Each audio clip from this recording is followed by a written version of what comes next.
Ronnie और जरीना स्क्रूवाला, ये दो नाम, ये अकेले ही चल पड़े थे जानिबे मंजिल, मगर लोग साथ आते गए और कारवां बनता गया।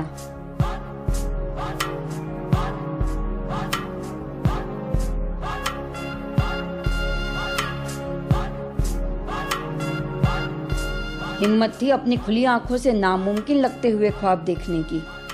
कुछ ने कहा शायद हो ना पाएगा, मगर ये 1.5 अक्षर आग जैसे नहीं, अगर जाग जाएं तो आग हैं। बिल्कुल सही कहा गया है इस परिवार के लिए। इन 1.5 अक्षरों से बने हम, इन 1.5 अक्षरों से बने तुम, और इन्हीं 1.5 अक्षरों से बना ये स्वदेश परिवार। ये वो बंधन है जो कभी टूट नहीं सकता। स्वच्छ भारत, सशक्त भारत, समृद्ध भारत की मशाल लिए हुए पिछले कई वर्षों से तत्पर है स्वदेश फाउंडेशन। तुझे है पुकारा। हजारों गांव वासियों के घर बसे, बच्चों को शिक्षा का लाभ मिला, बेटियों ने सफलताओं की राहें चुनी, आदिवासियों के घरों में भी उम्मीदों की रोशनियां जली, पीने को और स्वस्थ जीवन जीने को पानी मिला, खेत खलियान लहराने लगे, महिलाओं ने जिम्मेदारियों की मजबूत डोरें थामी, लौट के शहरों से युवा अपने अपने घर को आए। सिर्फ इंसान ही नहीं पर पेड़ पौधे पशु पक्षियां भी मुस्कुराए। ये सफर आसान बिल्कुल नहीं था, और इस साल तो जैसे मुसीबतों के सैलाब का सामना करना पड़ा है। कोरोना महामारी और हाल ही में आए हुए चक्रवात जैसे कठिन परिस्थितियों में भी स्वदेश फाउंडेशन की टीम रुकी नहीं। ऐसे समय पर खुद पे आई मुसीबतों की परवाह न करते हुए रायगढ़ जिले के वासियों की परवाह और सेवा में डटे रहे। रुके न तू, थके न तू, झुके न तू, थमे न तू, सदा चले, थके न तू, रुके न तू, झुके न तू। फाउंडर्स की दूरदर्शिता रही। स्वदेश के इस मिशन में कई समर्थों का सहयोग भी रहा, पर इस फाउंडेशन के असली नायक है यहाँ काम करते हुए कर्मचारी।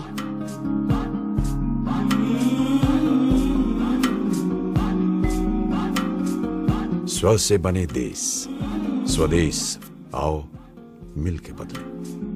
तुझसे जिंदगी है ये कह रहे सब तो पानियां अब है। Hello and welcome to this very special program.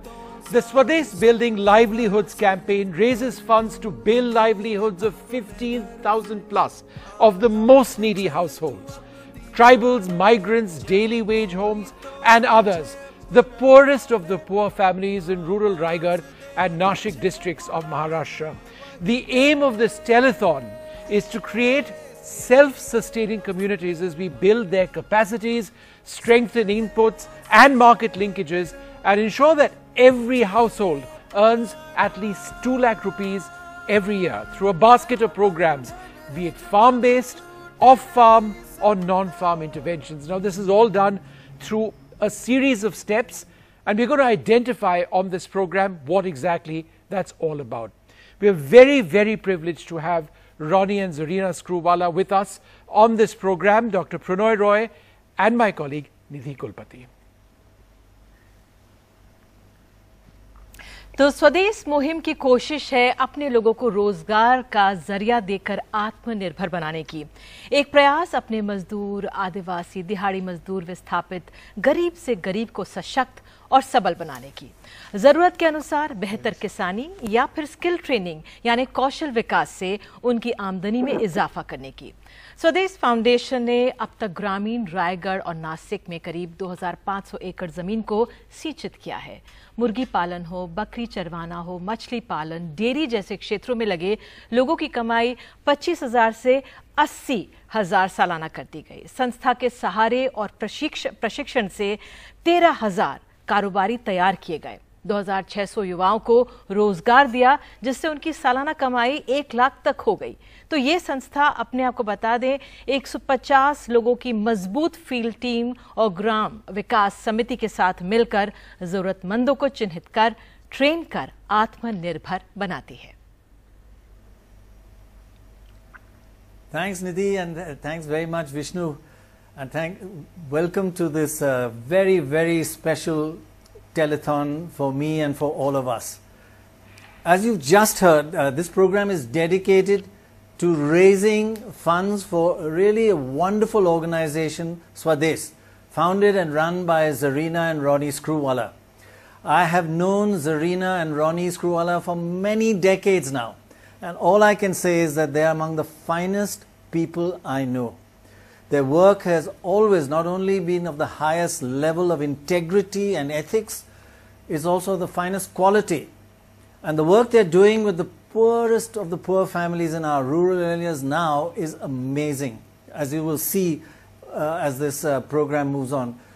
It really is an honor for us to let everyone hear and see for yourself their work on the ground among farmers and migrants returning to their farms. And these people have been the most terribly badly hit by this pandemic. I have no doubt that after you see the work of Swades, you will contribute towards helping their work expand and develop even more. One fact that I must point out right at the start, that every 1 rupee you contribute to Swades, the farmers will get 3 times that. 3 rupees for every 1. So basically, you can say let's look at how your contribution will actually help, and this makes a big difference. The donation, if you make of 4,000, that will go for poultry and fishery auxiliary income for farmers, and that will raise the farmer income by 25 to 35,000. Your 4,000 will become 12,000 and will raise farmer income every year by 25 to 35,000. If you donate more than that, if you donate, let's say, 7,000, that will go for goat rearing and for dairy farming. That means your 7,000 will become 21,000 for goat rearing, and it will raise farmer income by 40 to 80,000 rupees. Can you imagine? 7,000 can go to 80,000 every year. And a one-time donation of 14 will go for drip irrigation. Drip irrigation, again, that 14,000 will become 3 times that, and that will raise farmer incomes by 60 to 80,000 rupees every year. That's the way this money, your contribution, will be actually spent. So let's confirm.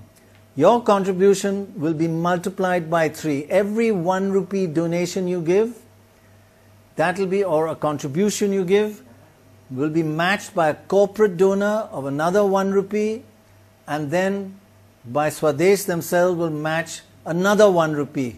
So call them contributions as much as donations, because you're contributing towards the farming community India. So your 1 rupee goes to the farmer as 3 rupees. If you contribute 5,000, it becomes 15,000. It just is a wonderful concept and very focused. And with Zarina and Ronnie there, the efficiency of the use of that funds will be outstanding, I assure you. Absolutely. Now, Zarina, we've heard a lot about the Swades model of development. Can you explain to us what it's about? What makes it unique? Okay. Thank you. First of all, thank you so much to NDTV, to Pranoy, to you, Vishnu and Nidhi, for all the hard work, and to our team at Swades for all the hard work. It's a privilege for Ronnie and I to be here on behalf of 500,000 people that we work with in rural Raigad. So thank you, NDTV, for being with us and helping us to spread the message. What we always wanted to do from the beginning, and we've been working in rural India for 20 years, and in the last 6 years, we've really ramped up our model, and we've really defined what we want to do at the Swades Foundation. We want to create a model of rural development that can lift 1 million people out of poverty every 5 years. And today we reached the halfway mark, the 500,000 mark. We do work with 500,000 people in our rural communities. We believe deeply that poverty is material but also mental, and therefore we believe in rural empowerment through various means, building various institutions, one of which we will be talking about as we go along is the village development committees, which we're very proud of, which we built 1,000 in the last 1 year. The other thing about our model that is important to say is, I think Ronnie and I both come from the film background or the media background, and we deeply believe in the collaborative model. Never do something yourself if someone else can do it better. So we work with the government, we work with corporates, we work with other expert NGOs. The other unique thing about us is we take a geographical approach. And within that geography, we have the real magic, which is the holistic model of development.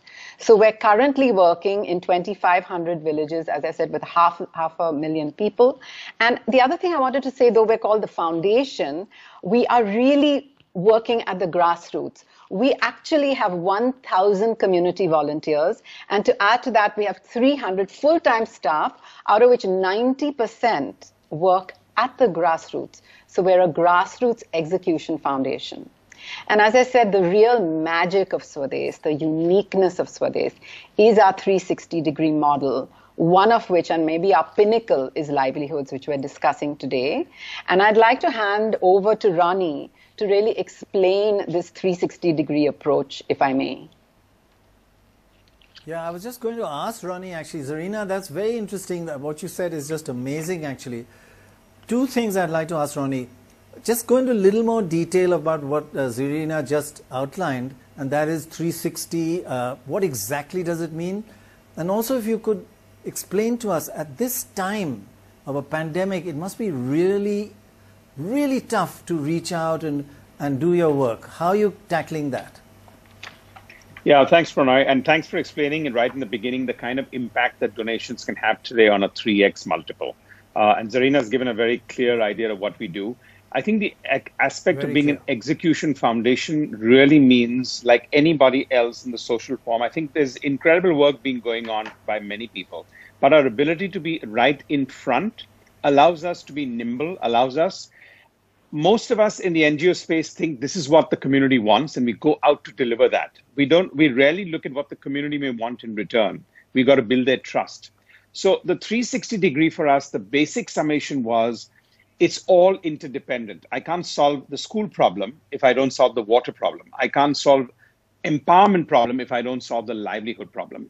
So while most people have been working in a lot of silos, which is fantastic, we've taken the aspect that unless we can connect water, sanitation, health, education, and livelihood as one go, we're not going to be able to empower people to change their own destiny and to take their own destiny in their own hands to bring about permanent change. The 360-degree model is to bring about permanent change. To your second point on just what's the impact overall for what goes, especially in this COVID time. For the last 5 years, we've been evangelizing about why reverse migration in a country like India is important, because most of the community comes into cramped cities and needs to go back. In the last 5 months, we've had 95,000 people in our community, about a little more than 500,000, that have come back in this very limited time. And it's been a gigantic problem, also a gigantic opportunity. Well, Ronnie and Zarina, we'll come back to both of you throughout this program, but we have a splendid guest joining us, R.S. Sodhi, the Managing Director of Amul. Now, the Amul example has been one of India's great success stories. Mr. Sodhi, tell us a little bit about dairy and cooperatives as a means of rural empowerment in your experience. If you talk about dairy or animal husbandry, it is providing jobs to the 100 million rural households. Out of that, 80% are landless and marginal. And dairy itself is around $100 billion industry. And out of that, if you talk about organized, is around $30 billion. There's no industry as bigger than, and there's no industry which is providing source of livelihood, that too very stable and remunerative any other industries concerned. And in agriculture, if you see, agriculture contribution to GDP is declining. At the time of independence, used to be half. Today, just 16 to 17%. But it is only animal husbandry which contribution to GDP is growing year after year. It is around 4.5% now.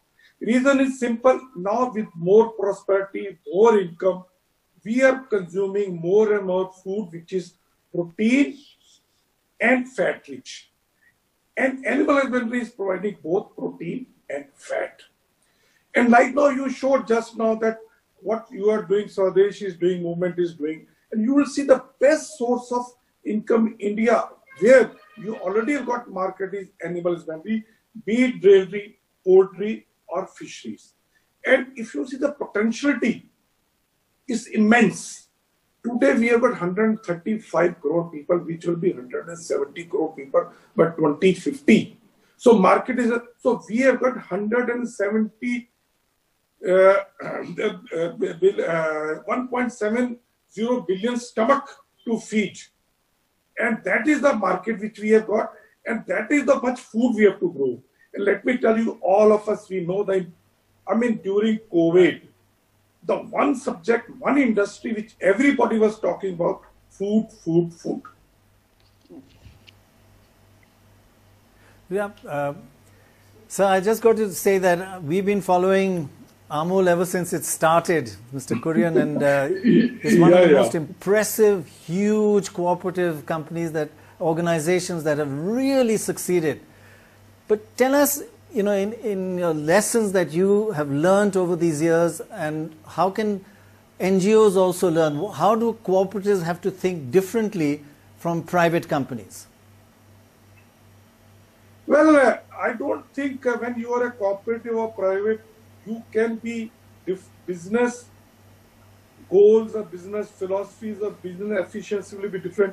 Whether you're cooperative or NGO, firstly, you have to stand on your own feet. You can't be on crutches. You can't work on subsidies. So your model has to be sustainable. Your model has to see you have got the market access. You have to see that the people involved in your model, be it a cooperative or NGO or a private, are able to sustain independently, and they can give their, they can live with dignity. So that is. And today, whether Amul is there or any other cooperative, we are fighting the world's biggest and best corporate or multinationals. And still in India, share of cooperatives are growing because simply business philosophy is different. Cooperatives or farmers, or cooperatives nothing but farmers or producer-owned organizations. So their business philosophy is to buy their raw material at as high price as possible and sell their finished product at such affordable prices that masses can buy it, masses can afford it, and it is diagonally opposite than any multinational or corporate. That is why in India, Amul and cooperative is growing. Mr. Sori, I'd really like to welcome you to our Raigad and Nashik districts, actually, and welcome Amul there. We've been challenged and struggling. I think the main part where the community actually feels the need to take on dairy as a livelihood and an income. Part of the challenge, I think, is of course the debt and the loan structure and the EMI structure in this country, and how do we sort of expand and allow more people to look at this. Second, how do you all evangelize your farmers and your community to actually take on this? Because it's a very profitable one. It can really augment income of farmers and households in a massive manner. And third is we've created a chain of multiple entrepreneurs, because every 9 kilometers you need a chilling plant if you really want that milk to stay fresh. Any words of advice for us on that? Well, Ronnie, you're right. Animal husbandry or dairy is the one profession, one industry which landless or marginal farm karo. Cultivation, you should have land. But they are lucky that you are not, vulnerable to the cultivation. We don't know prices are so going up and down. And with 2 cows or buffalo, any farmer or 3, you can earn sitting in your village, just backside your home. In the housewife, ladies can do it. You can earn 3,000 to 4,000 rupees per animal. So if you got 3 you can earn 10,000 to 11,000 rupees per month sitting at home. Reason is simple, that here you have got a market access. And coming out the potential, let me tell you, 1 lakh liter Just milk. my honor level can be a little higher, it'll be great. It's still quite small. Yeah, if 1 lakh liter milk can be given with the organized sector, 6,000 jobs can be generated. 5,000 in the rural India and 1,000 in the whole supply chain. So animal husbandry or dairy, poultry or fishery is one sector which can provide livelihood, especially when you are talking about migrant labor or the people in the areas where you are talking. Fantastic to hear all of those suggestions, and thank you, sir, very much for joining us. We are also inspired by the story of Amul. Thank you so much indeed. We're joined now by Surendra Rosha, the CEO of HSBC. Thanks, sir, very much for being with us. Tell us a little bit about your partnership with Swades. Good evening. Thank you for having me. We started a partnership with Swades about 5 years back with a program called HSBC Skills for Life, which was a 5-year skilling program. And through that process, we've worked with 30,000 youth across 10 sectors. 21,000 of them now have jobs. From there, our partnership evolved to water and sanitation, and we worked with them on what we call Watson collaboration, which is now in its 4th year, and we believe has impacted over 100,000 lives, providing sanitation to 9,000 families, 50 schools, and over 19,000 children now studying in a clean and conducive environment. The reason I'm using these numbers is because Swades gave us scale. You know, they were able to allow us to scale up the impact of our contribution, and they were able to show us outcomes that were significant in the process, both in skilling and water and sanitation. Recently, we worked with them as part of the COVID support program in Raigad with various government hospitals. But really, as we enter the recovery phase from COVID, we wish Swades and the very best for the Building Livelihoods program. This is really a critical program, and I would encourage everybody to join it and be part of it with Swades. Surendra Rosha, thanks so much for joining us. It's great to have you. HSBC itself does a lot of its own CSR initiatives. So how does your CSR and your goals combine in partnership or in line with Swades? Thanks, Dr. Roy. But you know, we wouldn't have been able to do it without Swades. I mean, from our perspective, we bring an element to the process, which is perhaps the money or the CSR budget, if I could call it that. The real execution and the outcomes are with Ronnie and Zarina's team. Right.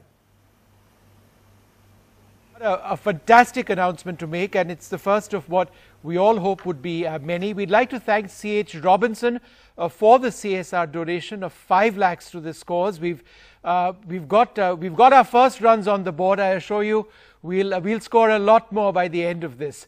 But at this stage, I'd like to welcome Suresh Prabhu, the former Minister of Commerce and Industry, and somebody who's been following these developments very, very closely in parts of Maharashtra. Sir, rural India seems to be particularly badly hit. First the pandemic, then the lockdown. There's been a loss of jobs, rising debts, rising cases of corona. What can be done to ensure that our villages can battle and survive this? Mahatma Gandhi had said that India lives in villages. So if you develop villages, India will get developed. And that is subsequently Narendra Modi as a Prime Minister of India has been really trying to make this rural development as a priority area. The skill development program will greatly help in creating local opportunities for the local youth and the local women and the local farmers. So therefore, not just cities which have been a prime attraction for people to migrate there, but now the rural areas will be the real growth center for the country. Because of so many programs that have been initiated thanks to Prime Minister Narendra Modi, I think we can see a great amount of opportunities for the rural youth in rural areas. So I think training will be a key component, market linkages will be a key component, making model work. I will share with you an experience. As Commerce Industry Minister, we have started working on district-led growth. We selected 6 districts, and therefore if district grows, the country will grow. So we are now trying to reverse the growth paradigm by making district grow first. Obviously that will be captured in the national growth, then hoping that national growth will percolate down to the district. So this is a very new paradigm and we have already started working on it. Sir, Konkan में जो हालात हैं, what do you think of the organizations like Swades and their work in Raigad? खास तौर से livelihood को लेकर जो उन्होंने वहाँ पे काम किया है, क्या आपके राय है?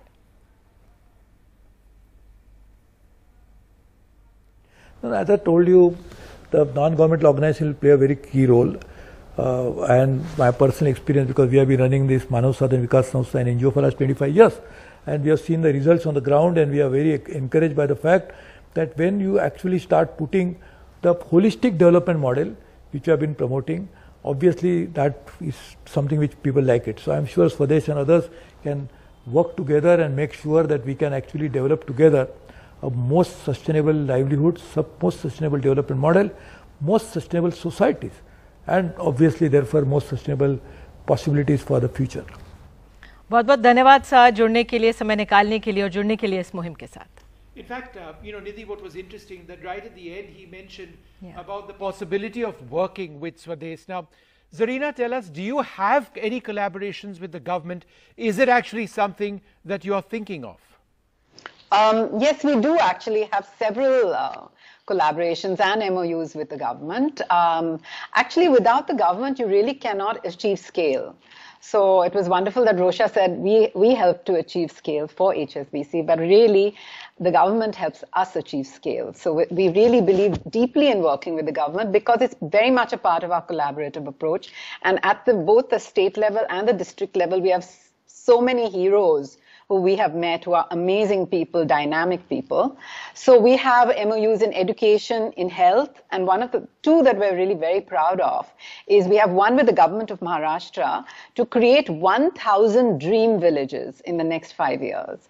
And we started working on the first 100 as a pilot, and we're making good strides. Because if we can create this model of a dream village, which is totally empowered and able to execute programs on their own, then this is really truly sustainable development. And the other one that we have, which recently signed, is a MOU with MSRLM, with Bimla ji, who's going to be on the program later, to strengthen SHGs. So yes, we have plenty of government collaboration, and we're very proud of the work we do with the government. Yes, thank you for the views. Now we have with us Anu Aga, former chairperson, Thermax Limited, and the former chairperson of Teach for India. Ma'am, you have done so much social work through the years, and now this is one of the biggest crises. And you have probably seen till now, especially the situation of the migrant laborers. What can one do specifically about them? We've all become aware of the problems they face, and this invisible group came to light thanks to COVID. And in a small way, some of us, along with an NGO called Dasra, that's a few corporates, a few NGOs, are getting together to find ways in which, when they come back, how can we make their lives a little better? How can industry follow at least the legal requirements, if not beyond? So we are creating model business houses who will show what needs to be done. And there are such basic things. We need to have some things done by the government. For example, they cannot vote if they're out of their state. And because they can't vote, the politicians couldn't care about them. Anu Aga, you have done so much work in your life, social work. In fact, you got a Padma Shri for it. So it's just wonderful to hear your experience in this area.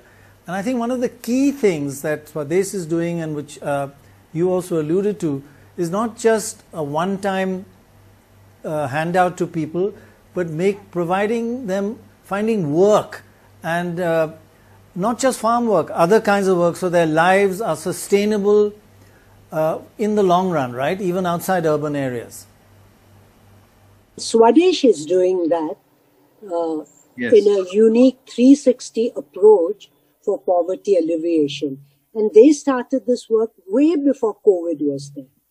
They did this by creating 1,000 village development committees and truly empowering the community to take change, to sort of take on change.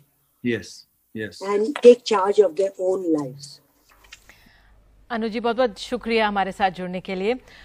We heard Ms. Saga make a reference to the Village Development Committee, Ronnie.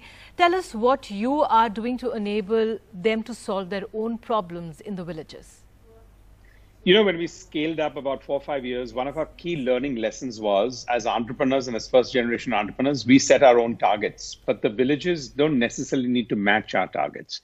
So we figured out that there was a push from us versus rather a pull. And in rural India, if you really want people to participate, the pull element has to come in. So I think the last 2 years, really, we've evolved that we need to create these village development committees that own and create their own demand in all aspects, whether it is water connections or whether it is sanitation, whether it is education or health. The village development committee is our vehicle to create the demand. It's our vehicle for them to own it. And it's a vehicle to empower and exit as we go forward. So it is really the bedrock. And I think that's a model, if people can follow around India, it's going to be incredibly rejuvenating to actually create impact. That village development committee is the core of it. And we have a right mix between women and men, active age group, demographic mix on that. And that takes it to the completely next level. So it's something that took us some learning to do. But now I think it's in a good place. Absolutely. Village development committees, being at the center of everything that you do. James Crabtree, the former Mumbai bureau chief of the Financial Times, joins us. He's currently the associate professor of practice at the Lee Kuan Yew School of Public Policy at the National University of Singapore. Thanks very much for being with us. Now, you've seen the work of Swades. You've traveled to take a look at what they do. What was that experience like for you?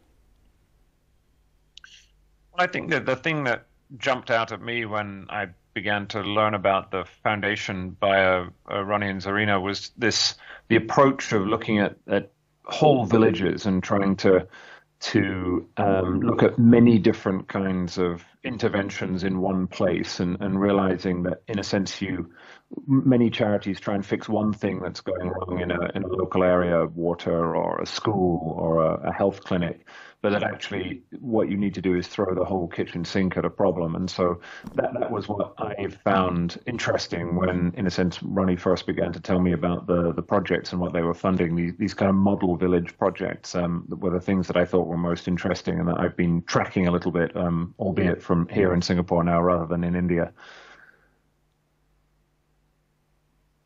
James Crabtree, Pranoy, great to chat with you again. I know we've been on email and WhatsApp, because I've noticed you really studied the impact of this pandemic financially, globally. So how is it really affecting the livelihood of people, mainly in rural areas globally? Well, the pandemic starts in the cities because the cities are most connected, but in many ways it's rural areas that are going to be most badly affected and you see that, I think, in India now, that as the pandemic comes under control in the big urban areas, it's the rural areas that are most at risk. And so the kind of things that Swades is trying to do, rural entrepreneurship, things that are going to make rural areas more resilient, become even more important, both in this part of the pandemic, but also in the recovery phase as we move forward. So trying to find employment opportunities for people who are leaving cities and heading back to their villages becomes a kind of crucial public policy question, and one that not just India, but many other countries around Asia are also grappling with. So. All right, James Crabtree, thanks very much for sharing those thoughts. Joining us now is Zareen Daruwala, CEO of Standard Chartered Bank. Now, Swades has been doing a lot of work during this very difficult and challenging COVID-19 period in partnership with multiple corporates in so many areas. Tell us a bit about Standard Chartered Bank and some of the partnership that you've been involved in this work. So as we all know, India has been going through a very challenging phase during this COVID pandemic. And as Standard Chartered, who's been in the country for 160 years, we also have done a little bit. I think every drop counts, and it all adds up to all the corporates who have put in the initiative. We also did our bit. So with Swades, we tied up to provide meals to migrant laborers. And we have provided over 3.3 lakh meals to the homeless migrant daily laborers at 30 locations across Mumbai in a 6-month period. Regarding ongoing work, Swades has been a partner for us in some other initiatives, and we're working with them in the Raigad district, which, as people know, is one of the poorest districts in India, and I think the poorest district in Maharashtra. So there we work with them to provide about 5,200 youth with scholarships. 30,000 children across 300 schools will get educated with our sponsorship. Also, we're working with them on drinking water, which will provide safe drinking water to 10,000 households. We're quite proud to be partnering Swades. We've seen the kind of good work they're doing on the ground, and it's been a journey for them, and it's very, very encouraging, the kind of work that they've done on the ground. Well, Zareen Daruwala, many congratulations on all the work that Standard Chartered is doing. It's a financial company, a bank with a heart. But can you just give a little more details on how you responded overall to COVID-19, including with regard to providing livelihood opportunities, actually sustainable? We have provided almost 1 million meals in this last few months, which is quite gratifying because we saw the kind of distress that the immediate lockdown created for a lot of the migrant labor. We're also working with we provided N95 masks, we provided PPE kits. We also worked with visually impaired women, and that was quite gratifying, and their families, in providing them the safety kit and the protective gear. Right, so a whole lot of areas that you've been involved with. Zareen Daruwala, thanks for being with us. We are now joined by Neerja Birla. I would like to wish Swades Foundation all the very best. We're very proud to be associated with them, and I wish them success in the years ahead in whatever they're endeavoring to do. All right. Well, Neerja Birla, founder and chairperson of the Aditya Birla Education Trust, joins us. Tell us how the Aditya Birla World Academy is engaged with the Swades Foundation. So the Aditya Birla World Education, the children actually from grades 9 to 12 go there periodically, and it's like they're involved in a cultural immersion program with the village called Varand, which is a part of the Swades Foundation endeavor. So they're trying to teach the children, and I think they've been very successful. It's been a great initiative where they teach the children English through various storytelling sessions. They do some art sessions with them. They're teaching them grammar, basic grammar skills. They're teaching them math. So it's a great way to communicate for both parties, for the children in the village as well as for our school children. They're trying to talk in Marathi. They are trying to teach them English. So it's a great cultural immersion program. And they were also involved in some sanitation and hygiene initiatives, actually, where our students were helping them with talks on anemia and the pre-test for anemia, for the anemia awareness, for campaigns pre and post menstruation and menstrual hygiene sessions. So it's been a great program where they've actually interacted with each other, and I think our children have really grown a lot from that experience and from that interaction. So it's been a really wonderful experience for them, and we're really looking forward to continuing with this as soon as we can. Can I ask a quick question to both of you, Neerja Birla and Zarina Screwwala? I'd like to ask you, what kind of impact has this bridging of the rural-urban divide been on the children from the academy and on the children that the Swades Foundation is working with? Let's start with you, Neerja Birla. So for our school children, like I said, it's been a great experience. I think all of them have actually the feedback that they've given has been in superlatives, where they've really enjoyed the experience. I think it's obviously been an eye-opener of sorts. It's been a great leveler because, our children may not be exposed to what really rural India is about. And this is so close to Bombay and yet so rural. It was a great experience for them to realize that there are a lot of gaps, and I think all of them are really charged to make that difference. I think all of them have been speaking about wanting to make an impact and felt very happy and very fulfilled by the fact that they were able to make a difference in their lives. And I think they even got a very good response from the girls when they spoke about menstruation and hygiene. So I think they were very happy about that. I think it was a great experience for them. Yeah, so I think, Nija, I totally agree with you. And when we had come to the school to share experiences with the children, and one of the things that they said in your school, the children of your school, is that, we thought we would come to teach, but actually we learnt a lot from the children in the rural communities, and that was very touching. And both communities, the one thing that I got is we're not so different. We're actually the same. I mean, we have certain different problems, we have certain different life, but actually we're the same. And that came from both sets of children. And I found that exactly what we try to do, which is to connect people, to show people that wherever you are, being a human being is being a human being. Absolutely, Zarina. And I think it was a great way of also teaching the children empathy. Like you're saying, they realize that, they are very similar to each other. And at least for our kids from urban India, it's very important to, make them have that connect and give them that exposure to this part of India, which is a reality, which very much exists. नीजा, बहुत बहुत धन्यवाद, और खास तौर से बच्चों के बारे में सोचने के लिए जो त्रासदी से खुद गुजर रहे हैं। बहुत बहुत शुक्रिया जुड़ने के लिए इस कार्यक्रम में। और अब हमारे साथ बेहद खास मेहमान हैं निधि चौधरी, डिस्ट्रिक्ट कलेक्टर रायगढ़। मैं आपसे यही पूछना चाहूंगी कि रायगढ़ ने बहुत मुश्किल हालात देखे हैं, लॉकडाउन को लेकर, कोरोना निसर्ग को लेकर। अब जिस तरह की स्थितियां हैं, the livelihoods of the daily wage earners, the migrant labourers has been affected. Now at this point, how are Swadesh and the district administration collaborating in helping the people of Raigarh?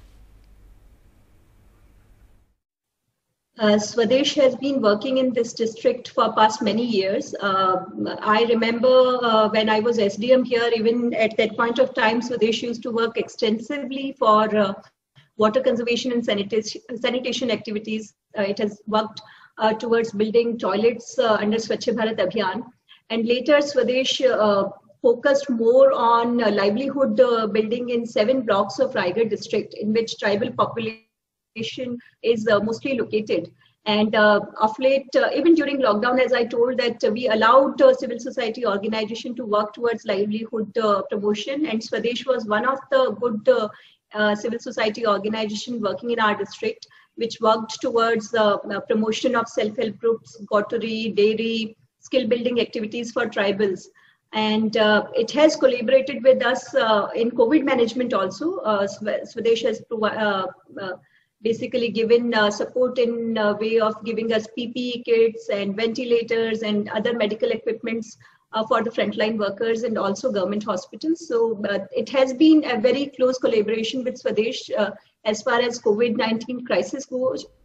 And now, of course, we have this campaign, Swadesh Building Livelihoods, to support further support in your district. It's just fantastic that they've been able to work with you in this manner.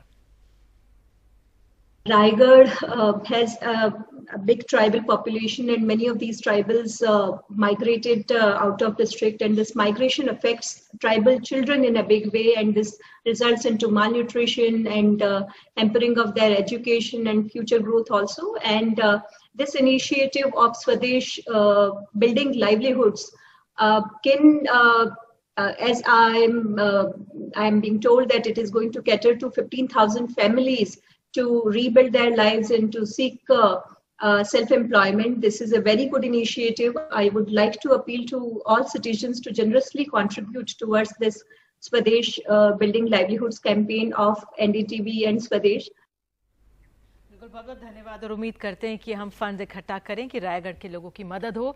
Meanwhile, there's another donation coming at this point. An anonymous corporate donor has just contributed 9 lakh to the Swades Building Livelihoods campaign. धन्यवाद.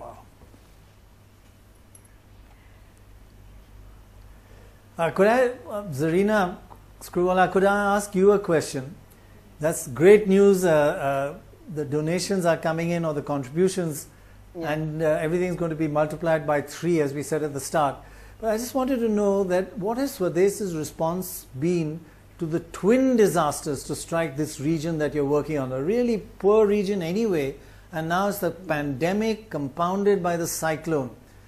Has the Swades goal of providing an annual income, you know, that sustainable livelihood, has that been thrown off track for the last 6 months, or are you on track? So, Pranoy, it's a really good question, and I'm really proud to say, of course, we've faced tremendous difficulties. And in the beginning, we were, you know, COVID came and we really didn't know how to respond because it's such a deadly disease. But within 2 weeks, Pranoy, we got volunteers from the Swades Foundation, our boys and our ladies, and we asked, would you care to go into the field and work despite COVID? And we got, I can't exactly remember how many volunteers, but I think it was about 60 volunteers. And they actually started working with the village development committees to do multiple things. The first thing they needed to do was distribute food, because the daily wage of our tribals that Nidhi was just speaking about had gone. It was over. They had no money, they had no food. And so the first task was to really feed people. So we did that. And in Bombay also we did a lot of work, but I'm not going to get into that. I think we'll focus on rural. We gave, as Nidhi said, a lot of stuff for health that was needed immediately as relief. But what I'm really proud of is when it comes to livelihoods, really, Pranoy, the work never stopped. We delivered 90,000 saplings, we delivered goats, we delivered poultry in the COVID period, okay? And we're continuing to do it. We completed our water projects, huge number of water projects during COVID. We completed our toilets during COVID. However, yes, a lot of things, Nisarg actually destroyed a lot of the work that we did. And now we have to work that much harder to rebuild, because a lot of our orchards were totally damaged. Some of the many, many thousands of trees totally damaged. And that is a huge program, our orchard program. A lot of cattle died, a lot of sheds were broken. So there is a lot of repair work. And one of the reasons we're really doing this today is to appeal to people to please help us to restore livelihoods. Absolutely. Ronnie, you were facing Nisarg and lockdown and COVID. How did you manage the communication and resource management at that time? You know, I think digital has taught us a lot. First, I think, is the spirit. The spirit was that we needed to, this is the time when we needed our community to act even more. I think the tribal belt, those were the people, the daily wage worker was the first one where we suddenly realized that actually if we don't reach rations to their home for the next 30 days, they're going to run out of food. So you can talk about livelihood, you can talk about many things in the future, but at that stage, it was the first time we were having existential crisis. So I think, as Zarina mentioned, about 90, 100 of them went out and volunteered on that. So our first priority was to get the faith back by saying nobody's going to starve. And that was, I think, the message of the government across the board. So getting out there was most important. And second was to protect the 95,000 migrants that were coming in there, to see to it that that did not raise the panic levels. And we were entering the monsoon season. So, you know, agriculture, cropping, all of that. To build faith, one incident can actually zero that and set us back 2 years, 3 years in the faith of the community. So it was very important for us to make it seem like business as usual. And I think that played a big role for us. Well, joining us now, Dr. R. Mashelkar, the former Director General of the Council for Scientific and Industrial Research and a member of the Advisory Board of the Swades Foundation. I just wanted to, bring across Mr. Mashelkar, Dr. Mashelkar at this stage. So firstly, thanks so much for sort of being a part of this and coming in and chatting with us. Now, Swades has an incredibly ambitious mission. Would you say that they're actually on schedule, or would you say that they might in fact be ahead of the curve in what they're doing? Oh yes, I would say they're way ahead of the world. First of all, in terms of high aspiration, you know, talking about lifting 1 million people over the poverty line is no mean achievement, 1 million in just 5 years.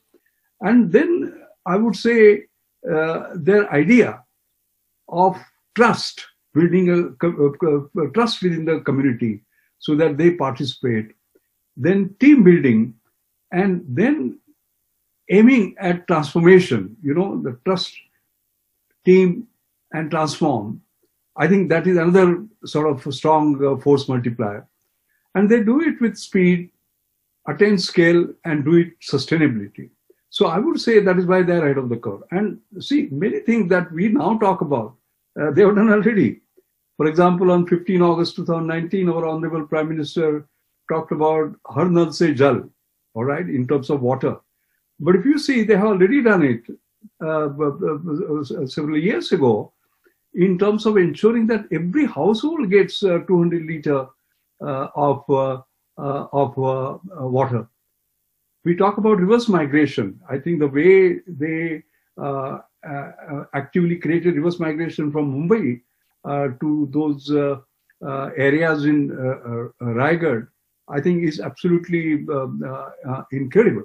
So I think in all this, I would say they are way ahead of the curve. Dr. Mashelkar, it's wonderful to see you involved in all this. Just give us a little bit of a background. What connected you personally to Swades? Well, both Rani and Zarina have been kind of iconic figures for me. I've followed them from the UTV days. What I like is they have this innovation up here, passion in the belly, and compassion in the heart. Innovation, compassion, and passion. That is incredible. The other thing that attracts me is like this. I myself was born in a very poor family. I walked barefoot until I was 12. I studied under street lights. And the importance of help that I got, the scholarship that I got, just 6 rupees per month, is why I'm here sort of talking to you. And what Ronnie and Zarina are trying to do is to lift such Mashelkars out of sheer poverty and give them a chance in their life. That's what connects me. Dr. Mashelkar, thank you so much for such inspiring words.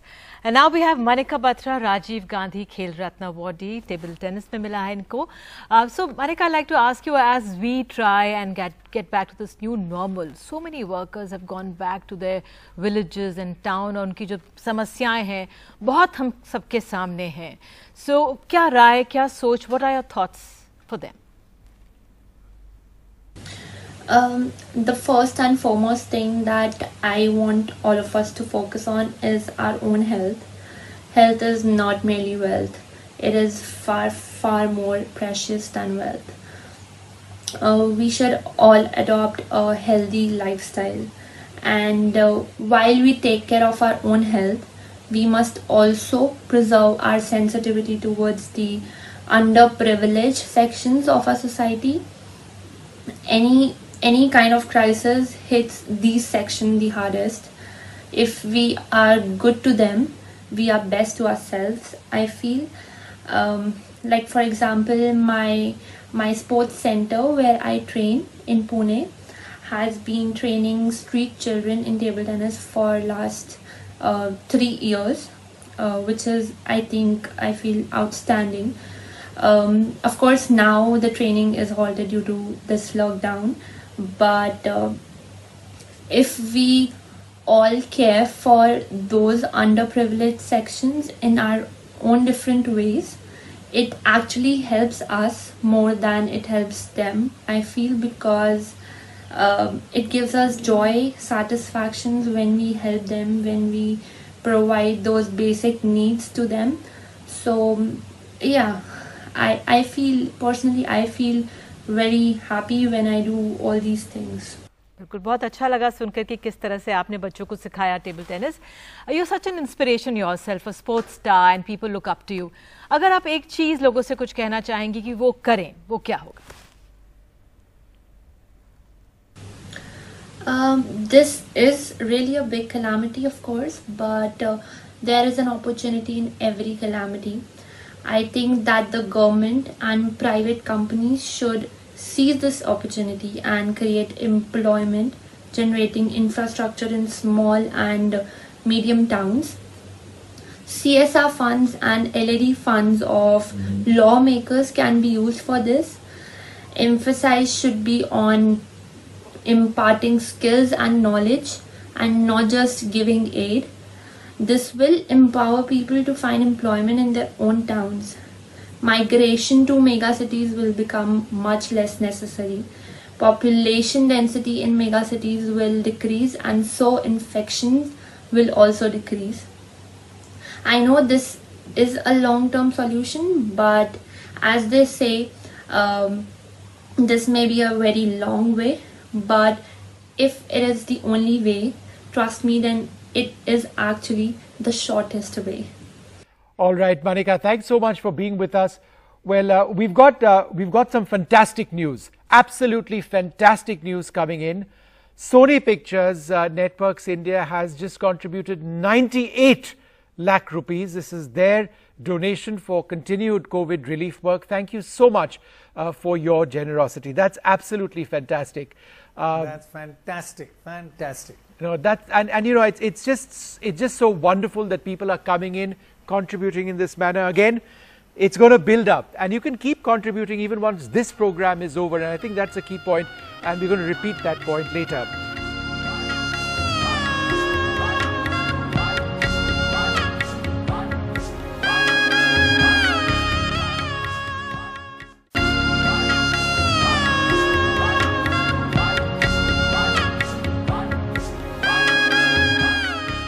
But joining us now, Mohammad Yunus, the founder of Grameen Bank in Bangladesh, a Nobel laureate, a Magsaysay awardee, and somebody who's inspired millions around the world, not least of all in rural Bangladesh. Sir, it's an honor to be speaking to you. You've written, you've reflected about how the world can now take some really bold decisions, create a new order, and learn from what we've all collectively been through. How can we ensure that that actually happens? Well, I'm simply raising a question. Everybody is trying to go back to where we are coming from before the pandemic began. I said, why are we in a rush to go back? Why should we go back at all? That was a terrible world. We are lucky that we are away from it now. And the machine has stopped. So we don't have to move in that direction. One of the things that we've also realized is in these crises, it's the poorest people in our society who've suffered the most, and to some extent, you know, I mean, this has affected so many, not least of all you. And you've also seen that migration, you know, as it's been taking place here in India. Now, the terrible and tortuous path that people had to take, for example, to walk home, so many suffering. How can we change that? How can we make sure that we are much more focused on the poor? Where the people live, we build economy. Like you mentioned about the migrant workers, they were walking on foot by going 1,000 miles.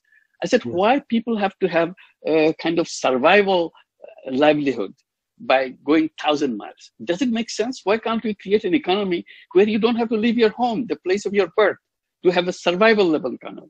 If you want to go above, then you go wherever you want. But the survival economy has to be built there. Rural economy should be independent economy. And the people who we're dismissing as the informal sector, they are actually micro-entrepreneurs. They do things on their own. So we should have a huge sector of micro-entrepreneurs. And even we have a ministry of micro-entrepreneurs. If you have a ministry of labor, I don't see why you shouldn't have a ministry of micro-entrepreneurs. You create financial institutions. So we talk about creating social business micro-entrepreneur bank, so that they will be located there, and this will be rural institution. Its headquarters will be in the rural area, not in the urban area. If you go in the urban area, you're mixed up with the urban thinking and so on and so forth, all kinds of attitudes that you have in the rural area. So you build it up in the rural area and make it happen. And suddenly you see this micro-entrepreneurs start growing. Micro-entrepreneurs are the base or the foundation of the entire entrepreneurial pyramid of the country. So on the top, you have the multi-billion-dollar people and the entrepreneurs. In the middle, you have the multi-million-dollar entrepreneurs. In the bottom, you have the multi-hundred-dollar entrepreneurs. They are as significant as the multi-billion-dollar because they are the beginning of the journey. We have to build in a new institutional format, new idea of building independent rural economy rather than rural economy as the supplier of labor and primary goods. Really, as usual, I think that is really so brilliantly put. As you say, the bottom level of $100 affects so many more people. Now you're the absolute global pioneer in microfinancing, and that is more needed now than ever before. If you have 3 points that a government should do, what would they be? First, create that Ministry of Micro Entrepreneurs. Yes. Design institutions to serve the micro entrepreneurs, to help them to move up. Eliminate loan sharking in the whole country. So as long as a loan sharking exists, your financial system is not working. Very clear. So make financial institutions work. Create social business microfinance institutions, micro entrepreneur institutions, so that they can start lending money. And so lending money is one thing. There are many other things. Investing with the micro entrepreneur, joint ventures with micro entrepreneurs. Any business can have joint ventures with micro entrepreneurs. They are business people, we are business people, we have joint ventures. But we are helping them to grow as we grow. So it's a simultaneous thing. Ultimate solution to let people stand on their own feet so that they can contribute, they can create their own world. And they have enormous creative power. Creativity is not lacking anywhere. Simply we denied that creativity to come out. So we create now institutions, policies, whatever institutions you have for the rich people, just have the similar thing for the poorest people. And suddenly it works. It's a kind of reversal of the process that you want to do, and continue to do that as you go along. And particularly third one, focus on women. They are the treasure. They are the one who change the world. So address them. If you can address them in a massive way, you'll see how the economy will grow, how things will start changing. So these are the 3 things I would recommend very strongly. Mohammed Yunus, sir, thank you very, very much. You are a great inspiration to all of us. Thank you for joining us. Now, Zarina, you know Professor Yunus. I'm sure there's been a lot that you've picked up, you've learned from him. But just to look at one of the points that he was talking about, women being so key to transforming communities, has that been your experience as well in Raigad? Absolutely, absolutely. And really, I mean, Professor Yunus is a huge inspiration, and the work he's done, and even Brack, Sir Faisal. In fact, I want to quote him because we, on our journey, we visited Sir Faisal, and he said to me, he said to Ronnie and me when we went there that women manage poverty, they can also manage wealth. And those lines, I mean, this is 6 years ago, and I still remember those lines, and I wasn't prepared to even say this. It is just stuck in my heart. Because really, if the women of the family can really start earning, the essence is the women spend their money in different ways than men. The women spend it on education, on food, and on health. And the men spend it on other things. Now, I'm not against men, but really, if we can get the women to manage wealth, manage the wealth, things will change dramatically, especially in the poorest of the poor families. Perry Garfinkel, the journalist and I must author. say one thing that he did, Mohammed Yunus did say off air. I must tell Zarina, he said very nice things about Swades. Thank you. We didn't have time to put that on. Yes, he did. No problem. No problem. Praised your work. So Perry Garfinkel, the journalist and author and a contributor to the New York Times, is with us now. What made you write about the Swades Foundation? What struck you about some of the work that they've been doing? Well, thank you for having me on. I should explain the genesis of why I wrote this story. And it really began in 2009 when I did a story for the Huffington Post about Give India, the Joy of Giving Week. And I realized that altruism, philanthropy, charitable giving is relatively new in India. And I was looking for somebody to show leadership. And just about the same time, a couple of years later, that is, Ronnie Screwvala found me, and he invited me to come look at his project in the villages south of Mumbai. And I bit, and I got this assignment, and he was generous enough to take me down there. I spent 2 or 3 days in the villages, and I had an eyewitness experience of what he was talking about. If I could ask Perry Garfinkel, could I just ask you this, Pranoy here, just give us a little, a few details of what your experience was like in Raigad, extremely poor area, and of the work that Swades does there. And Ronnie, feel free to jump in wherever you'd like to tell us of your experience of having Perry there. Yes, well, over a couple of days, I got to see projects such as... And I think he was so brave and so sporting. And I think it was worth his day and his overnight and the 2 days. But I'll leave Perry to really... Yeah, thank you. Hi, Ronnie. Hi, Zarina. Hi. I am very much an experiential journalist, so I just couldn't mail this in, as we say. I had to see what was going on to really verify that this was having impact. And I saw cataract-free eye tests and offers of cataract surgery, which was badly needed. I saw the development of sanitation projects. I was especially moved by a school we went to, and I saw Ronnie in action, getting down on his knees basically, and interacting with the kids, and it was a very inspirational couple of days. I left both inspired and, I have to say, somewhat daunted by the project and what it could achieve.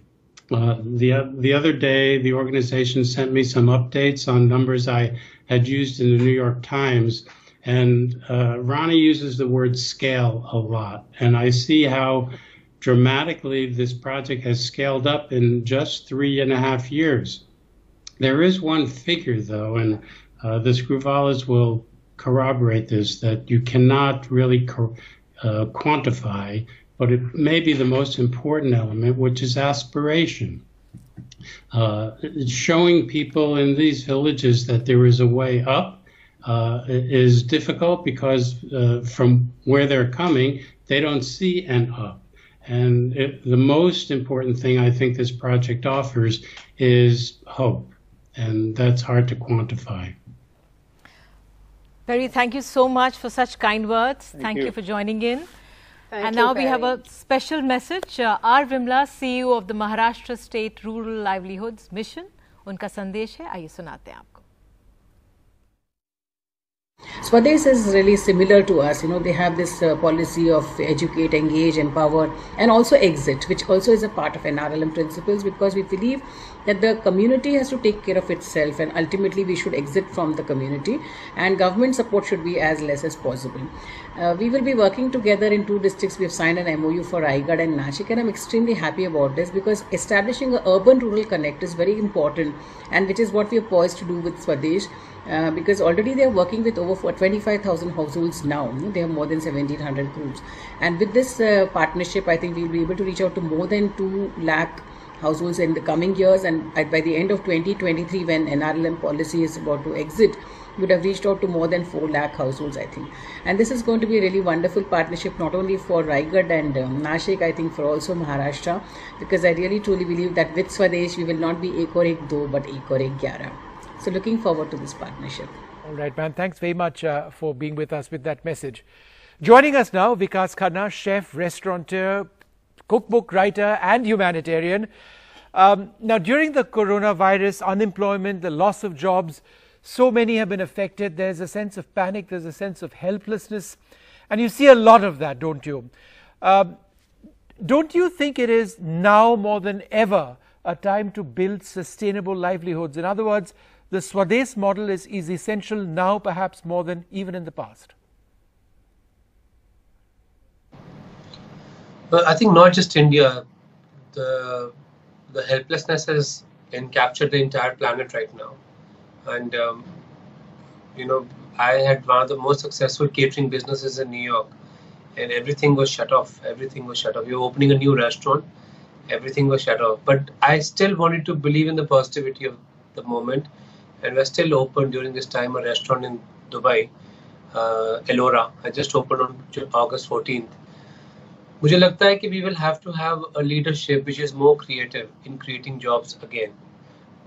We have to reboot the cycle. We have to. And, it's easier to say, of course, when you say that stay positive, things will change, happen.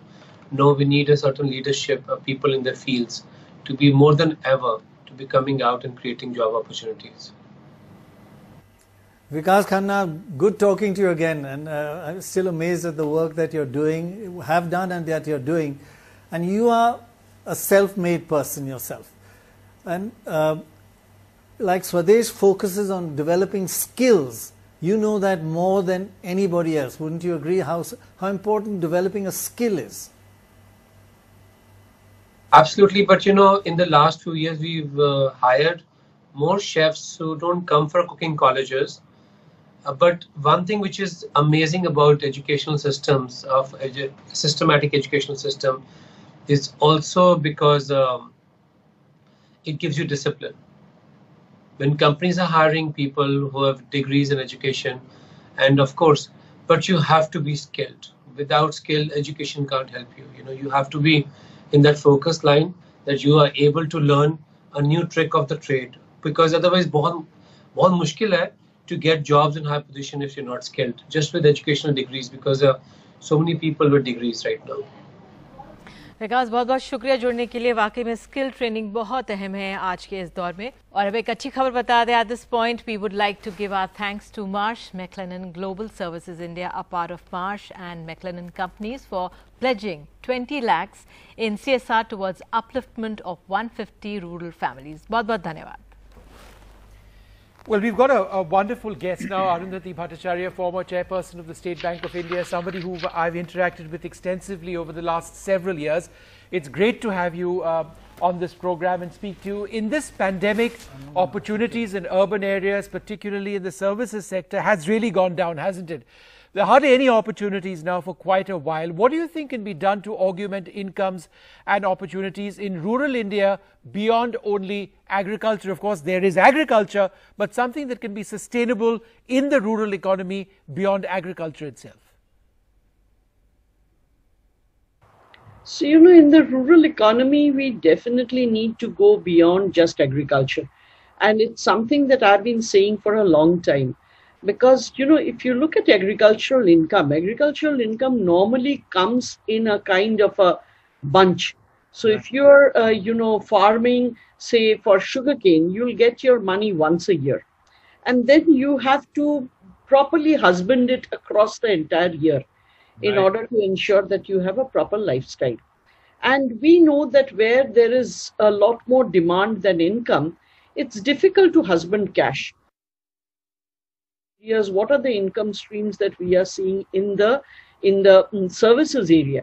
So, there are things like coaching classes, there are things like salons, there are things like eating places, there are things like, providing food, catering food to the houses. So there are all kinds of other activities that you can think about doing. And definitely, I think, there also could be, because in the rural areas, there's a lot of construction that is going on, whether it be roads, whether it be in the villages, the houses, the upkeep of the ponds, the upkeep of the water courses, the check dams. There is a lot that is going on over there. So, to become part of that, I think is very necessary. We also see, even in the urban areas, we see a huge deficit of just skills such as plumbing skills, carpentry, electricians, repair skills. So, there are lots of skills which don't really need you to become a graduate in order to get that skill. Right. Arundhati Bhattacharya, we all know you're one of the finest bankers and you have a reputation for having an immense knowledge of finance. Can you explain to us a little bit how financial institutions, banks, etc., how to use technology to simplify, to get money to the villages, without human intervention? I would like to go one step further. One thing is to get it to the village or to a small town. The other is to get it from the town, from the teller to the person. I go on a lot of these election trips and I've met many men and women. I'll give you an example. One widow who told me, yes, the money is in my bank, I get 1,000 rupees a month, it comes electronically, but when I go to the teller, he says, if you want your 1,000 rupees, you have to give me 500. So we took her into the bank and we asked the teller, what is this? And then they said, speak to the bank manager. We spoke to the bank manager, and just as the key moment came, the line got cut. So one thing is to get the money to a bank, the other is not the last mile, the last 6 feet. how does one stop problems occurring at that point? Okay. So one, of course, is, we should try and limit human intervention as much as possible. Today, for instance, just in order to take out money, you don't need to go to a bank. You can go to a ATM. Right. And, there are sufficient ways for us to teach these people how to operate an ATM. So I think what the government also did when it did the PMJDY, it insisted, that we issue cards. Okay. And actually that entire exercise became quite expensive because of the carding that we did. Okay. Right. Now, the problem with the cards is I am perfectly fine to give the cards. But at the end of the day, if it's an illiterate person, what that person is going to do is to hand over the card to a tout. And in fact, for us, our instructions are that when a person who's illiterate comes into the bank and is putting their thumbprint and taking the money, as per the standard operating process, I am supposed to speak out loud and tell them ki Baba aapko 500 rupiya diya. Why? Because he's got a tout to fill up that, and he's asked for 200 rupees. The tout has filled it up for 500 and is going to walk away with it. But at the end of the day, the only way that this can come about is literacy. In fact, a lot of people have often asked me the question, what is the cure of our ills, of the country? And I have a one-word answer for that, and that is education. बहुत बहुत धन्यवाद अपनी राय रखने के लिए, और ख़ास तौर से शिक्षा कितनी अहम है जो आपने कहा। हमारे साथ अब मंगेश वांगे हैं, CEO स्वदेश फाउंडेशन के। बहुत बहुत धन्यवाद मंगेश हमारे साथ जुड़ने के लिए। मैं आपसे यही समझना चाहूँगी कि कुछ देर पहले हम विकास खन्ना को सुन रहे थे, उन्होंने जिस तरह से हमें कहा कि स्किल ट्रेनिंग बहुत अहम है, और आपकी जो संस्था है स्वदेश फाउंडेशन वो स्किल ट्रेनिंग में बहुत तवज्जो दे रही है, इसमें काम कर रही है, ख़ास तौर से युवाओं को लेकर। मंगेश, तो बताइए आपका अनुभव क्या रहा? जी हाँ, नमस्कार। विकास जी खुद एक जीवंत उदाहरण रहे हैं कि जिन्होंने एक बहुत टीनेज में काम करना, एक कौशल सीखा कुकिंग का, और बाद में अपनी मेहनत और महारत से एक बहुत अच्छे मुकाम तक पहुंचे हैं। और स्वदेश का भी अनुभव ये रहा है कि जो स्किलिंग का प्रोग्राम है, ये एक ऐसा प्रोग्राम है जिससे हम 2 से 3 महीने में एक बहुत गरीब परिवार में एक इनकम बढ़ा सकते हैं। जो 18, 17, 19, 20 साल के बच्चे हैं, उनको अगर स्किल काउंसिल ऑफ इंडिया का हम ट्रेनिंग सर्टिफिकेशन करते हैं और उनको हम बाद में प्लेस करते हैं, तो 1 साल के अंदर जो घर सालाना 50,000, लाख, 1.5 लाख की इनकम पे था, एक ऐसे किशोर और वयस्क बच्चे को जॉब मिले, एक लड़की को जॉब मिले, उससे उनका आर्थिक जो उत्पन्न है 1 से 2 लाख एकदम बढ़ जाता है। तो ये बहुत अच्छा हमारा अनुभव रहा है। और खास तौर से हमने एक प्रोसेस ऐसा किया है जो आमतौर पर बाकी स्किलिंग संस्थाओं में हमने देखा है कि चैलेंज है। हम हमारे जितने परीक्षार्थी हैं उनको 2 साल तक पूरा उनसे संपर्क में रहते हैं, क्योंकि पहले 6 महीने साल में उनको गांव से शहर में जाके अपना काम संभालने में, सेट होने में टाइम लगता है। तो हम उनसे 2 साल तक संपर्क में रहते हैं, उनको सॉफ्ट स्किल्स सिखाते हैं और उनकी मदद करते हैं जिससे कि वो, और इस मामले में हमारा जो नंबर्स हैं वो बहुत अच्छे हैं। हमने 3,000 लोगों को अभी तक प्रशिक्षण दिया है, 89% लोगों को उसमें काम मिला है, और 76% ऐसे बच्चे हैं जो 1 साल से ऊपर टिके हुए हैं। लेकिन अभी जैसा जो समय है, कठिन समय है, और आज फिर उन्हें दोबारा खड़े करने की जरूरत है। काफी लोग जो हॉस्पिटैलिटी में थे उन्होंने अपना काम खोया है, तो उनको नए स्किल सिखाना, उनको एंटरप्रेन्योरशिप के लिए तैयार करना, इसके लिए हम दोबारा प्रयत्नशील हैं, और हमें विश्वास है हम उनकी मदद अच्छे ढंग से कर पाएंगे। जी मंगेश जी, बहुत बहुत धन्यवाद, और अच्छा लगा है सुन के कि किस तरह से आखिरी कदम तक आप युवाओं के साथ रहते हैं। 360 डिग्रीज शायद यही है आपकी जो टेक्निक है कि अंत तक आप उनके साथ हैं। बहरहाल बहुत बहुत धन्यवाद अभी तक जुड़ने के लिए हमारे साथ। हमारे साथ we have now Zia Modi, corporate lawyer, founder and senior partner of AZBA Partners, member advisory board Swades Foundation. I would like to ask you, ma'am, how strong is Swades as an execution foundation? In addition to ideating, you need people on the ground too. Absolutely. I think that that's the key question as far as the Swades Foundation is concerned, and the key uniqueness, if you like. Just to give you 1 minute of background introduction. Ronnie and Zarina, when they first were thinking about Swades Foundation, they had come to my house, and Ronnie had just finished selling his stake in Walt Disney, and they were talking about the foundation. And the first question I asked him, but what about funds? And he said, well, we're just going to put in a decent portion of the money that we've just got from Disney into the foundation. And so the first thing that flashed through my mind is this is bound to succeed because they are both so invested in it. And I think the entire landscape, if you like, of what Swades wants to do is really upliftment of rural livelihoods. And the reason I think it works so well, and we hear amazing stories when we have meetings of the advisory board, is exactly that. The entire team is on the ground. The entire team is utilizing every rupee of money so that it is better tracked. The utilization of the money is in full. I don't think they waste anything because they're right there seeing how it's spent.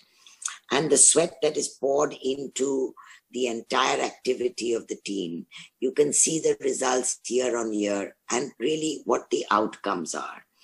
I am a Baha'i by religion, and so, you know, economic upliftment, the equality of the girl child is religious tenets for us.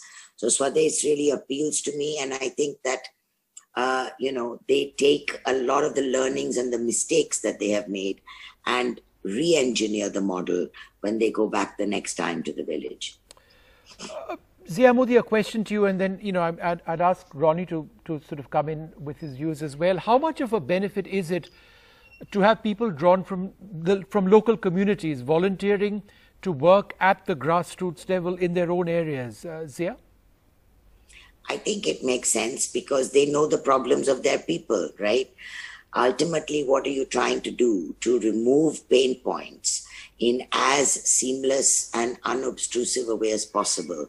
Very often when people from the outside come, we all have different notions, we all have different views, and sometimes we just don't get their real day-to-day problems that the rural people face. And for people from that area would get that in a nano, would be able to provide a practical solution, a cost-effective solution, and really blend in with the community.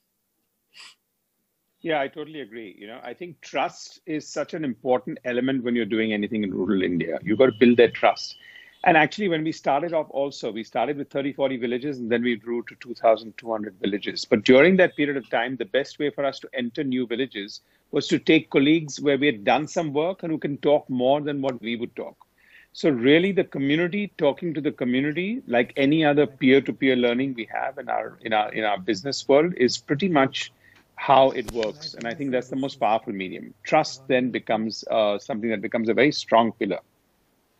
Trust, familiarity, and collegiality, right, Ronnie? Everything, because you sort of blend in with, you know, their views. You don't talk down to them. You don't talk down to them. Absolutely clear. Yeah. Gigi Mammon, the Managing Director of NAPFINS, is with us at this stage.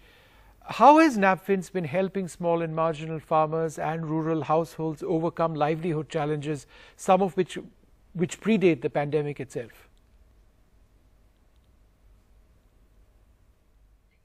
See, NAPFINS is a subsidiary of NABARD.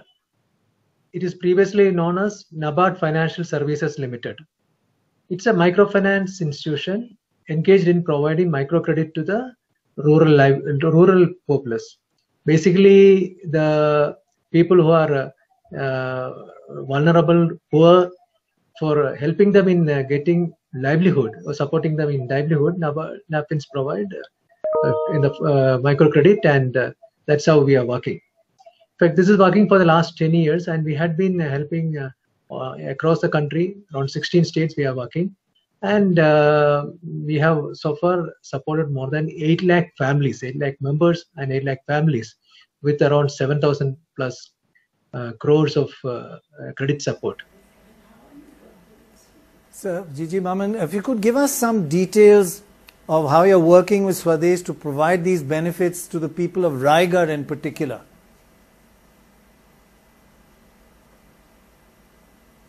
Yeah, as part of the initiative of Swades Foundation in Raigad district, we had associated with them in supporting the livelihood activities of the rural poor, especially the tribal people in the 7 blocks of Raigad district. Basically to acquire productive assets like milch animals mainly. And some also we supported for other kind of animal husbandry activities like acquiring goats and sheep and those kind of things. So, but our major initiative was to support for the milch animals. So more than 2,500 families have been supported in these 7 blocks of Raigad district, mostly the tribal people. And we have extended around 11 crore credit to these tribal families for acquiring milch animals, thereby getting their livelihood activities in place.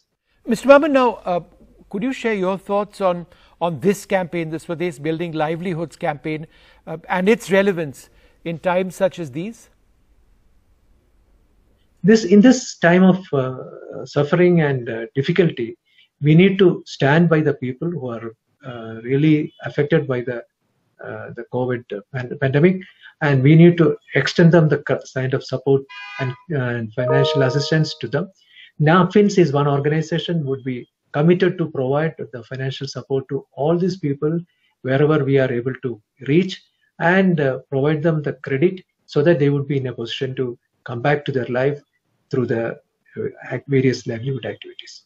I would like to wish the very best to Swades Foundation, its founders, Mr. Roni Screwvala, Mrs. Serin Screwvala, and the entire team of Swades Foundation, and also the NDTV for this laudable initiative of joining hands together for mobilizing funds for supporting the rural people, especially those who have suffered because of the COVID pandemic and who have gone back to their villages or migrated back to villages, for having their livelihood in place and to support themselves and be self-reliant. Yeah.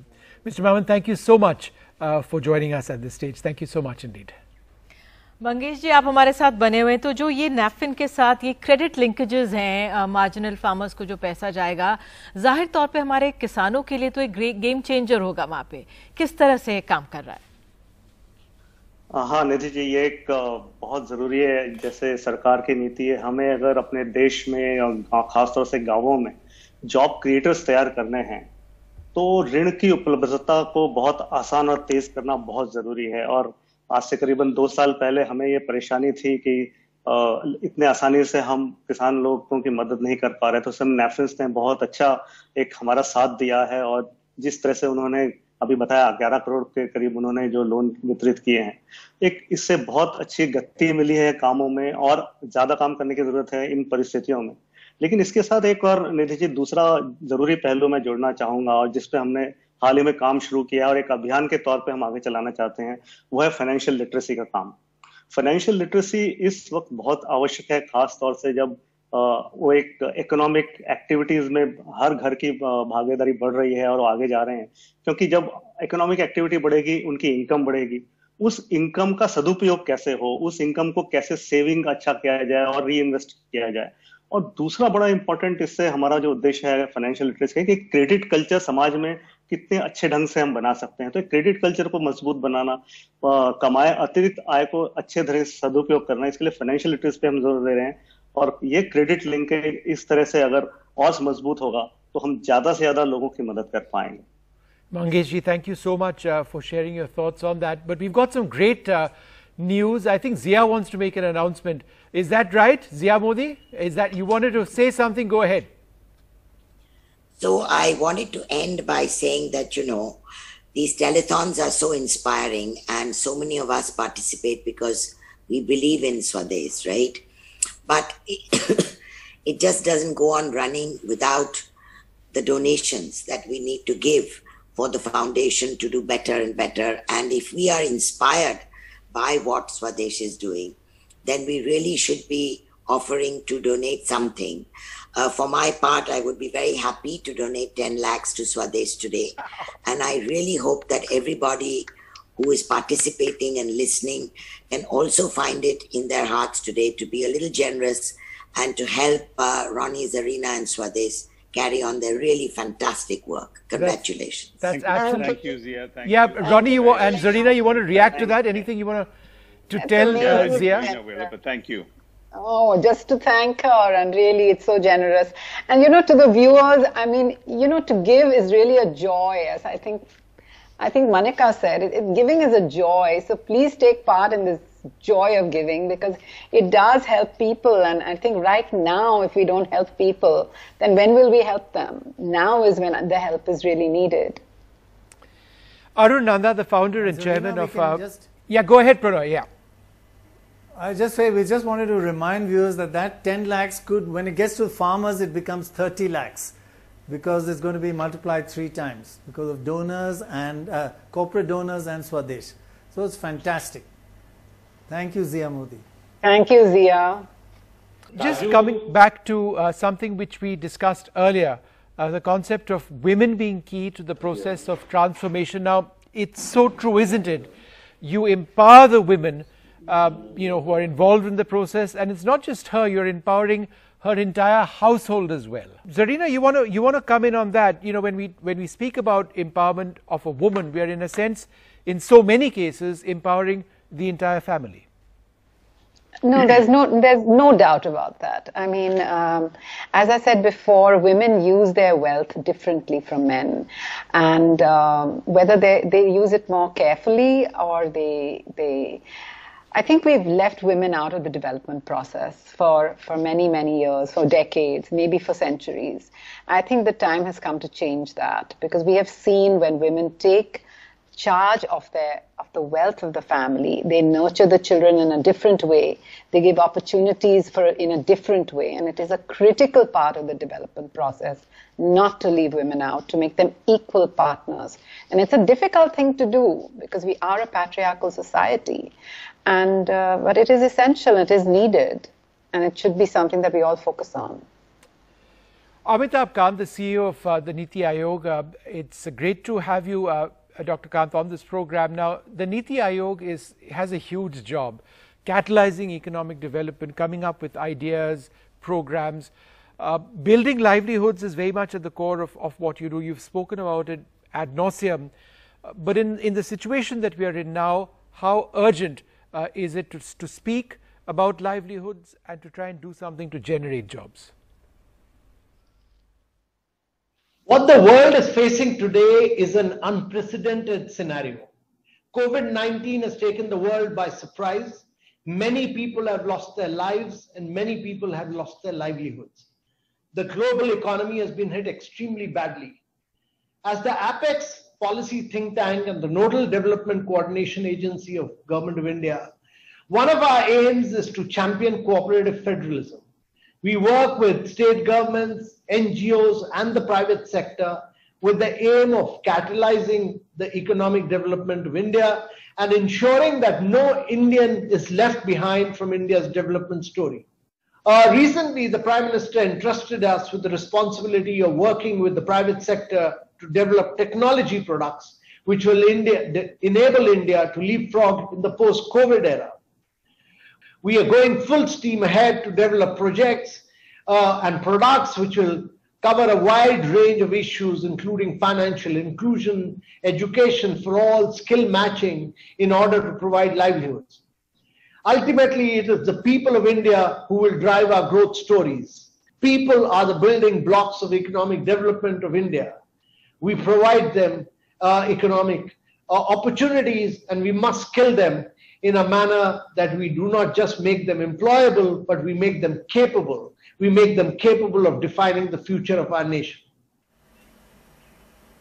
Thanks, Amitabh Kant, thanks for joining us.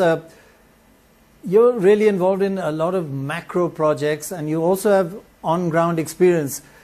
Can development models at the micro level, multiple Swadeses around the country, can that really be a model for building livelihoods and creating self-sustaining communities? That would drive the economy. At the outset, let me congratulate Swadesh Foundation for this noble initiative. More than ever, we need to work towards building self-sustained livelihoods and driving the rural economy. The rural economy has already emerged as a powerful driver which is leading our economic recovery. I would also like to believe that the development model of Swadesh is in line with the aspirational district program, the largest experiment on outcome-focused governance in the world. And therefore, in the aspirational district program, we focus closely on improving people's ability to participate fully in the growing economy, health and nutrition, education, agriculture and water resources, financial inclusion and skill development. And basic infrastructure are the core areas of focus, much like Swadesh Foundation's 360-degree development model. I also believe in the power of collaborative governance. We must recognize that we have our own competitive advantage. The government may be good in one thing and the private sector and NGO in another. How do we establish a synergy between these two with the ultimate aim of maximizing development impact and the delivery of public goods? Your goal to create permanent change in the lives of 1 million people in the next 5 years is truly praiseworthy and ambitious. I'm very confident that a development model like Swadesh has tremendous potential to be scaled up and implemented across the country very, very successfully. Today, development models like Swadesh are critical and crucial. What you achieved in Raigad is truly commendable. I wish you all the very best going forward. And we in Niti Aayog will be happy to provide all necessary support to Swadesh. That's very, very kind words, and I'm sure Zarina and Ronnie would be listening to that very, very carefully. But it's wonderful that he believes that the idea of Swades can be replicated elsewhere as well. Yeah. We lost Arun Nanda a while back. We've got him back on the line. You know, we were discussing women's empowerment, and I just wanted to get your views on that, specific to the work that Swades is doing. And you know, it's something that Zarina has spoken about on this program, but I think it's something that we really want to hear about, because the role of women in rural empowerment is so very critical. You know, one of the things which really impressed me about the Swades Foundation was when we first went to the Raigad district to see their thing. I mean, they are totally connected to the ground, and what really touched my heart was women empowerment. Be it helping them doing conventional things like stitching or art or food products and things like that, but they also took them to doing small mini poultry, growing second vegetables, and that was very nice to see on the ground. Even in the area of education, you know, for supporting girl child from the beginning and improving the quality of education, the little libraries in schools, these are things which matter and will change the economic prosperity of the people living in those areas. You know, you're speaking about specific areas where they've done a lot of work, but if you look at the overall model of Swades, would you like to share your views, you know, with us on that? What exactly has worked in terms of the model that Swades has actually focused on? I think the first thing they did right was that they focused on a particular area rather than taking a subject all over. The second thing was that they looked at it in totality, whether it is arranging drinking water, whether it is toilets, whether it is livelihood, whether it is education, whether it is health. They took specific one district and focused on everything in that area. And I think that is what really made a difference in this situation. But the most important thing is involvement of local people. They've understood the problem. It is not something which is decided in their office in Bombay and implemented.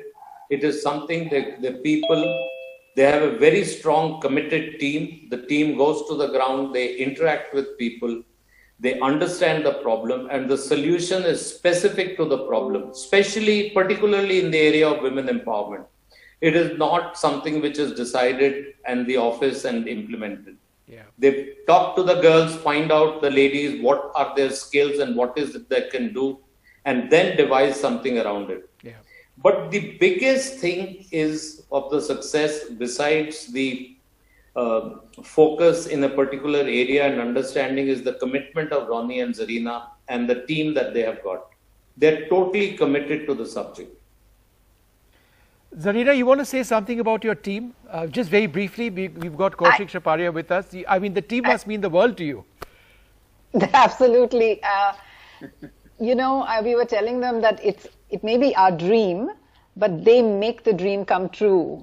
The team makes the dream come true. And not only that, now it's also their dream. And it is really that. And now it is also the community's dream. So we have 1,300 people working with us because 1,000 of them are community volunteers and 300 amazing human beings working literally day in and day out on the field during COVID, during Nisarg, and led by the amazing Mangesh, who I am really indebted to, and he's a fantastic CEO. So we're very, very lucky. Yeah, and a fantastic human being. Kaushik Shaparia, the CEO of Deutsche Bank, with us. Now, Deutsche Bank has an In the Community program, as it were. Tell us a little bit about this program. Well, Go ahead, sir. Yeah, well, we do cover a fair bit of activities, and we have various streams. And In the Community is the one where we try to make some change into lives of the community where we work with. And with Deutsche Bank having 5 branches in Maharashtra, for us, this is a very important location for us to get right. And really, Swadesh has been godsend for us to work with in Raigad district, where I've seen firsthand as to what reverse migration is all about. Last year, just before COVID happened, we had some of the beneficiaries of parties we work with came across and explained what changes Swadesh has made to their lives. We work with them on drinking water, irrigation, orchard plantation, and also during COVID, we have partnered on distribution of food packets, ventilators, etc.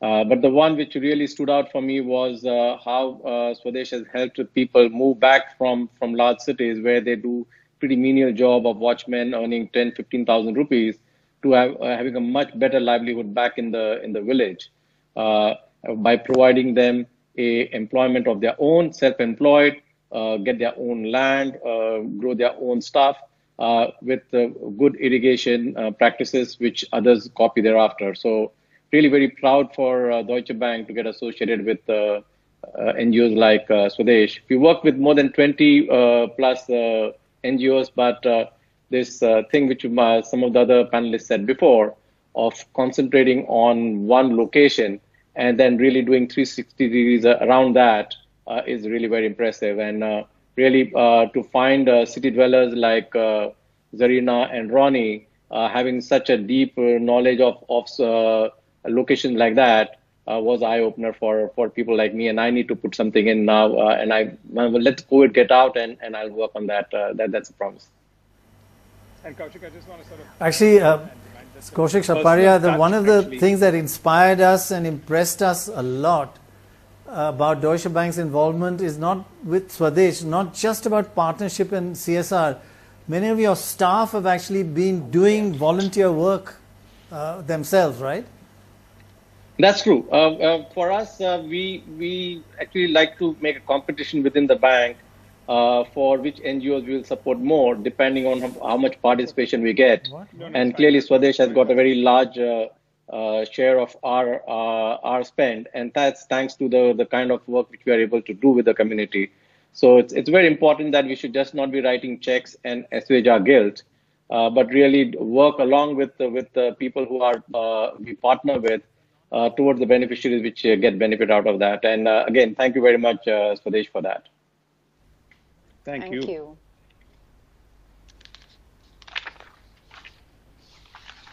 One second. Ronnie and Zarina and Vishnu and Nidhi, I think this is one of the most astounding announcements I've ever made in a show. It's coming towards the end of the show. And can you imagine, there is a tech company has just announced support, a contribution of 2.5 crores to the Swadesh Building Livelihoods campaign. 2.5 crores. Isn't that just astounding? Amazing. That's splendid. Get emotional. That's really Wow. amazing. That's fabulous. That's incredible.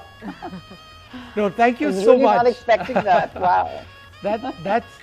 I wish we could name the company, but I don't know. But perhaps we'll figure out a way of figuring that out. But thank you so much.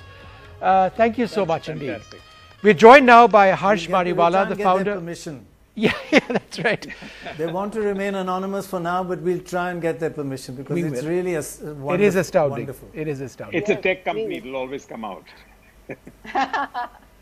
So, Harsh Mariwala, the founder and chairman of Marico and a member of the advisory board of Swades with us. Tell us why for you the Swades approach is something which has really worked on the ground. I have been on, can I go ahead? Yeah, please do. Yeah. So I have been on board, the advisory board for last, I think, more than 2 years, and I have been attending the meetings which are held once in 6 months. And I am, initially when Ronnie asked me to come on board, I was a bit skeptical because they were trying to do so many things in a community, and I was a little bit unsure whether they will be able to pull it off. But after hearing them over a period of 2 years, I find that they've adopted an approach which is, first of all, building the trust. In any initiative like this, when you are going into rural area, trust is very important. And the local community always feels that who is this outsider coming in from big city of Bombay, and how can we trust them? They may have vested interest in working with us. And then there are some other vested interests at the village level or the district level also, which would prevent somebody like Swades to actually be effective there. But I think that trust has been one. To me, that was the biggest step. And post that, they have been able to take initiatives in a far more holistic manner. And this is very, very tough. It is okay to look at education or one part of the value chain or provide livelihoods. But here in this case, they have looked at health, nutrition, education, water, sanitation, as well as economic development. And I think that's all interconnected. And that's what makes this this initiative very, very interesting. And I had also suggested last time to Ronnie that this is something which can be scaled up all over India. You have gone through an experience curve which is invaluable, and you could educate other NGOs, other organizations to actually help them scale up. So all I can say is that they've done wonderful work and they need support. You could support this as a donor. You could also work with Swades in terms of if you want to take it in one of the districts, you want to do it in any part of the country, because they have mastered the system over a period of 3-4 years. And there is a huge learning curve, which is very, very difficult for anybody to implement just like that.